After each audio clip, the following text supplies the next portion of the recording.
Today we are going to talk about an incident which took place 40 years ago. The incident that made Garp the hero, the God Valley incident.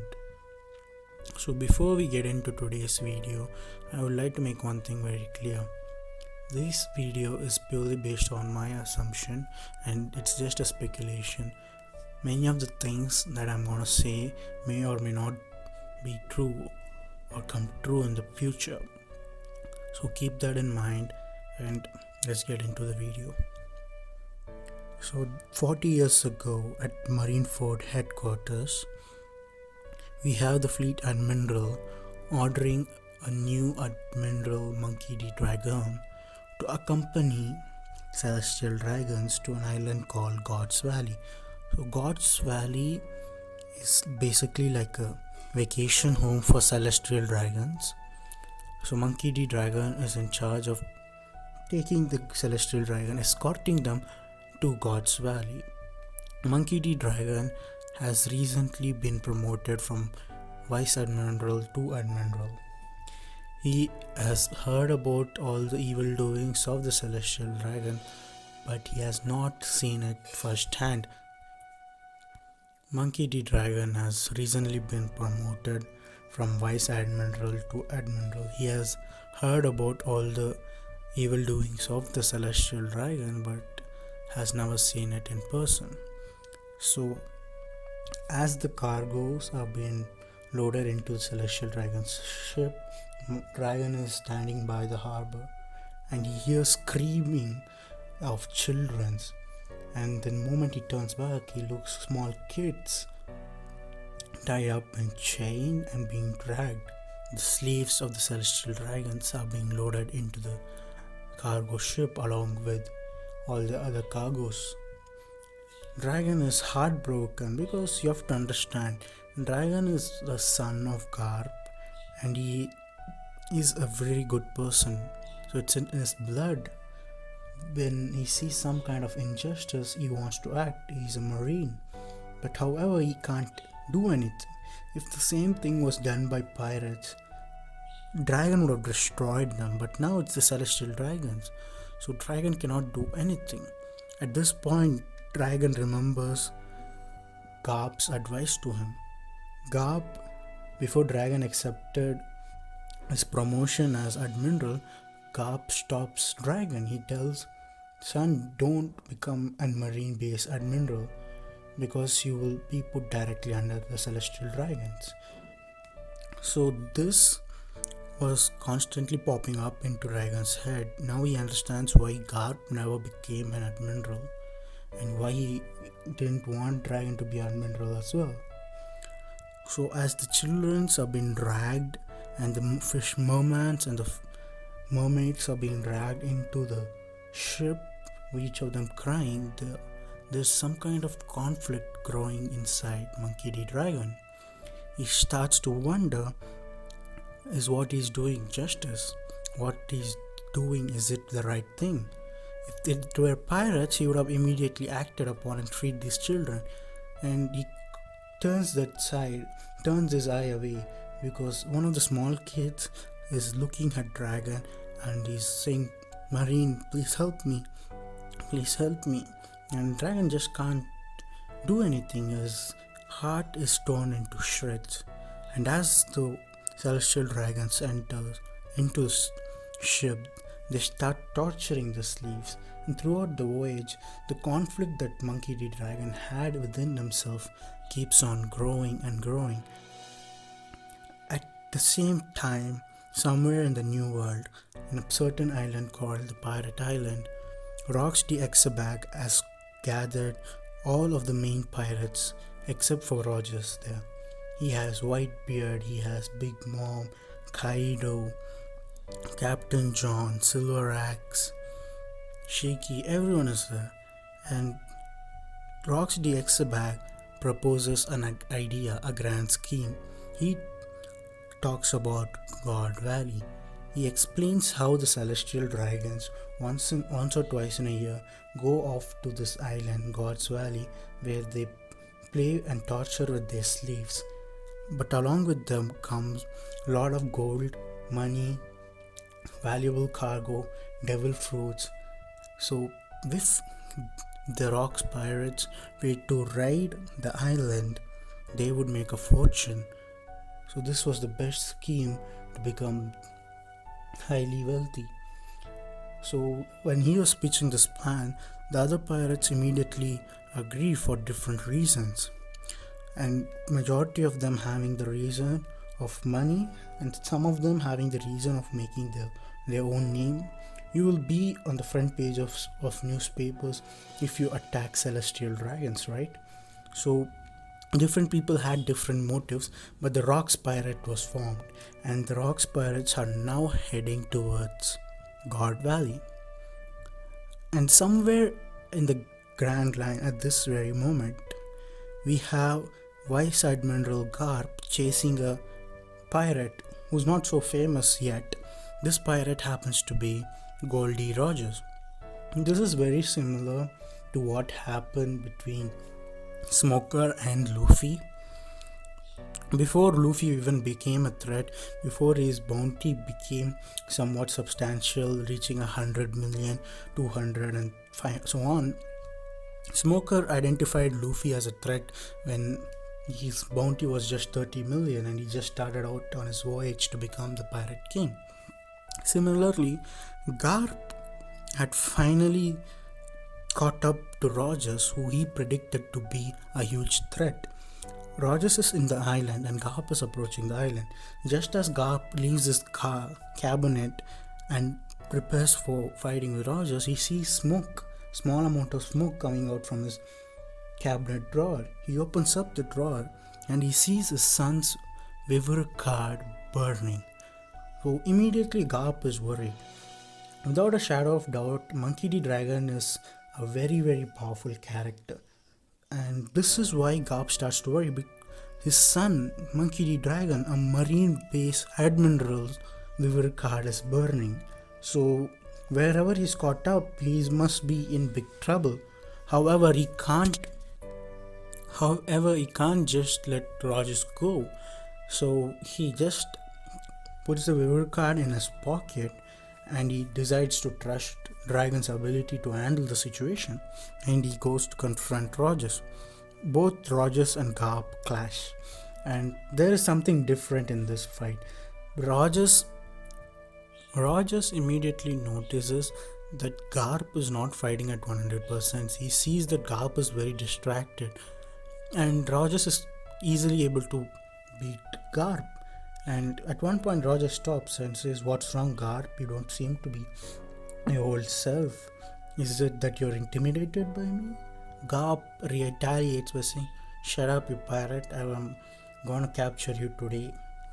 The fight goes on, and at one point Rogers just stops. He says that I'm not interested in fighting you when you're completely distracted like this, and walks away.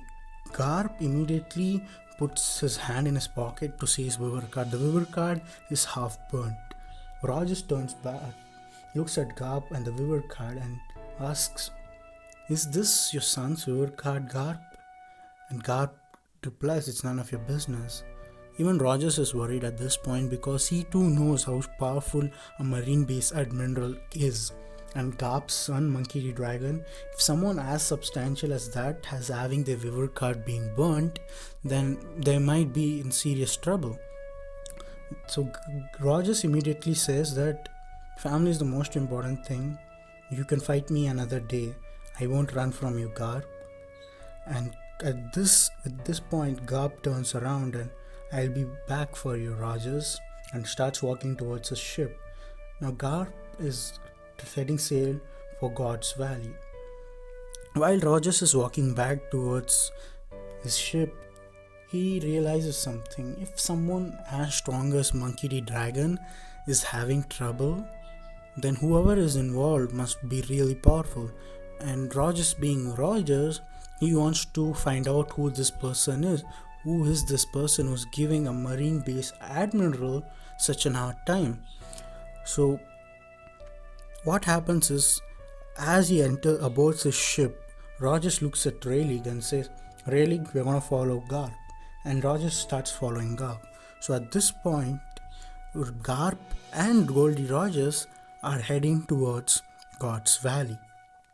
Meanwhile, what's happening in God's Valley a few hours earlier was there is a cannonball shot at one of the mountains in God's Valley. The island is itself very small, having not much of a surface area, very small island. A huge cannonball is shot, and immediately the Marines of the lower ranks look out towards the horizon, and they see the Rocks pirate, and one of the Marines looks through the binoculars to see Captain John, Rock's DX back, Whitebeard, Big Mom, and Kaido, and he's trembling in fear. He immediately runs towards Monkey D. Dragon and tells the Admiral that all the pirates are coming here for some reason.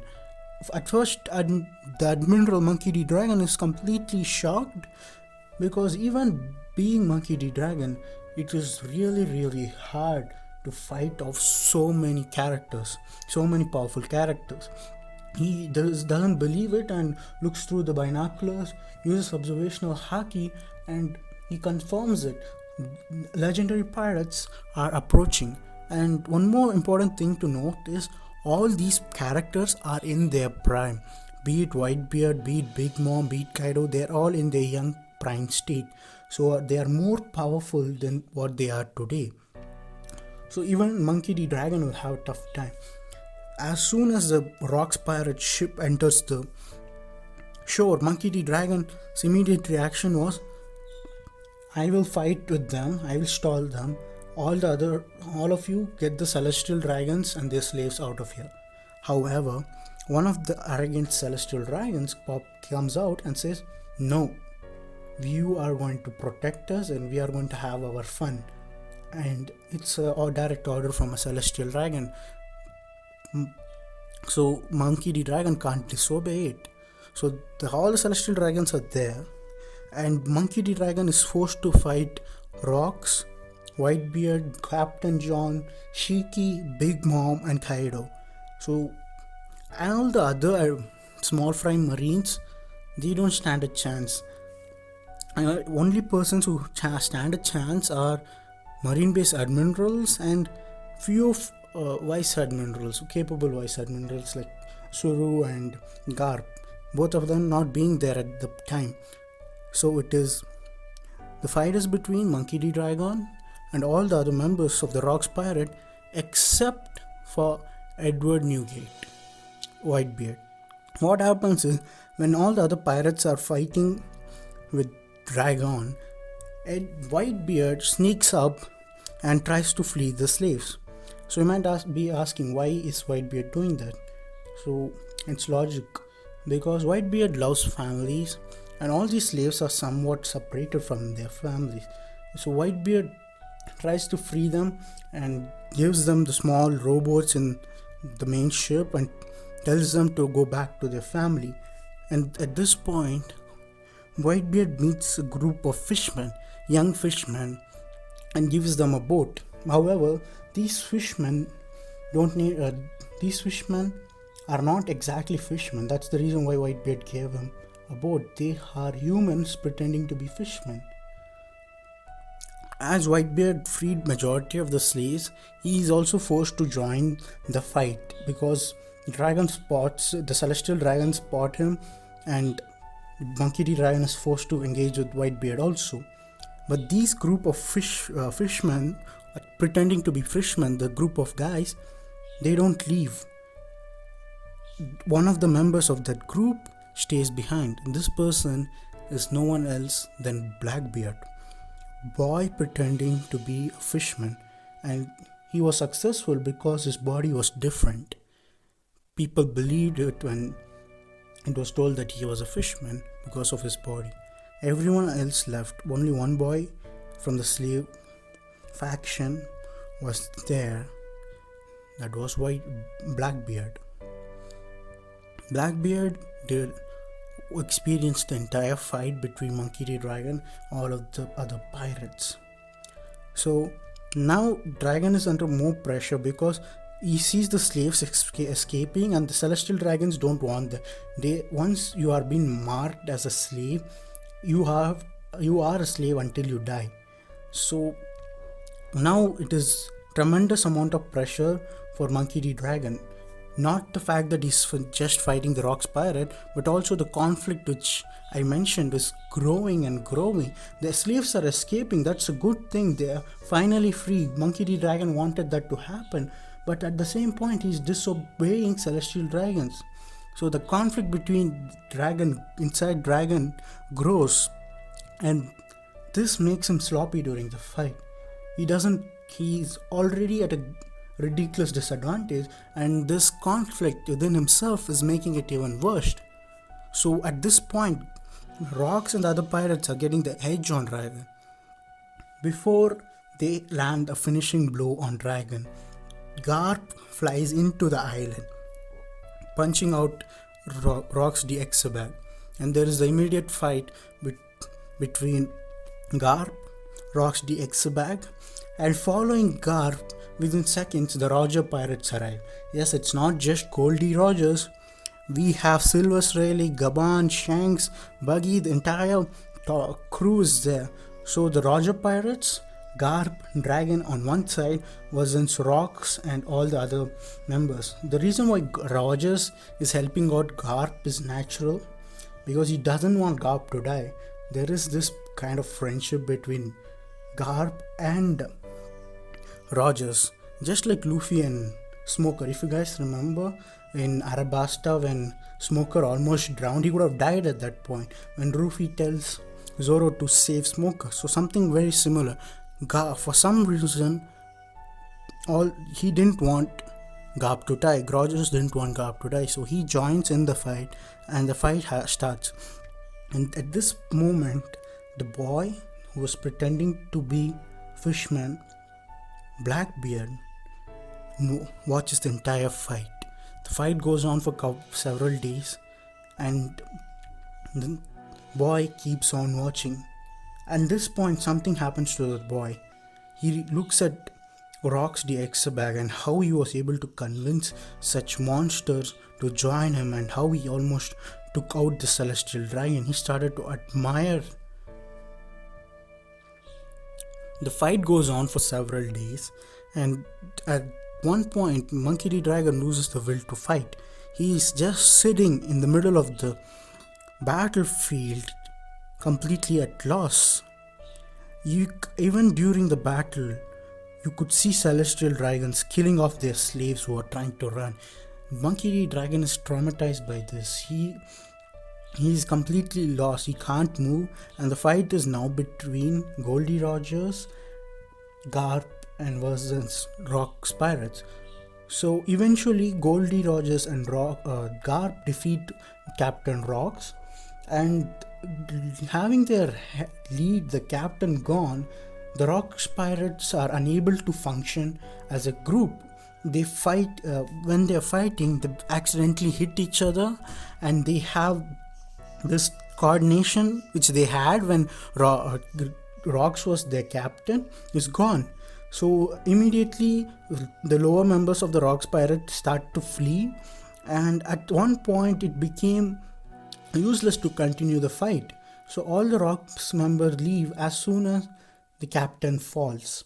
This is not a loyal crew. This is just a temporary alliance type of thing. So it's not a big deal that all the members left as soon as the person who proposed the alliance died. So Rocks is dead, and it took Goldie Rogers and Garp to take him out. But a boy who's watching this, Blackbeard,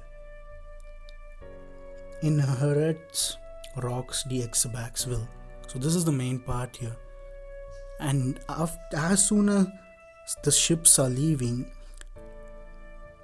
Marshall D. Tish also gets a rowboat and leaves to another island.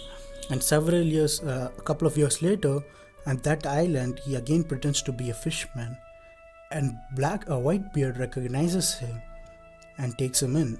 Oh, that's what happened in the recent chapters. You had Teach joining the Whitebeard Pirates, so that's how Teach, who experienced the entire war between Rock, the Exabag, and Goldie Rogers and Garp, he experienced the entire thing. and he fled and continued to be a fisherman. He inherited the will of Rox the Exabag. He saw the person with the Yami Yami no Mi. Rox the Exabag had the Yami Yami no Mi. He saw the power of the fruit Yami Yami no Mi, and he wanted to acquire that power. So that's why you see that Blackbeard was very very specific. He knew what devil fruit he wanted. He wanted the Yami Yami no Mi, and the only way to get it, the highest probability by which he could get it is by joining the Whitebeard pirates. And he saw Whitebeard's weakness for family. So that's the master plan that Blackbeard hatched as a kid. I'll be making another video on Blackbeard, his personality, the truth about him, and what went inside his head while he was watching this fight between Rox the Exabag and Garp. So subscribe and turn on notification if you don't want to miss that video. After this incident, what happened is Monkey D. Dragon completely lost all sense of self. He disappeared, and several years later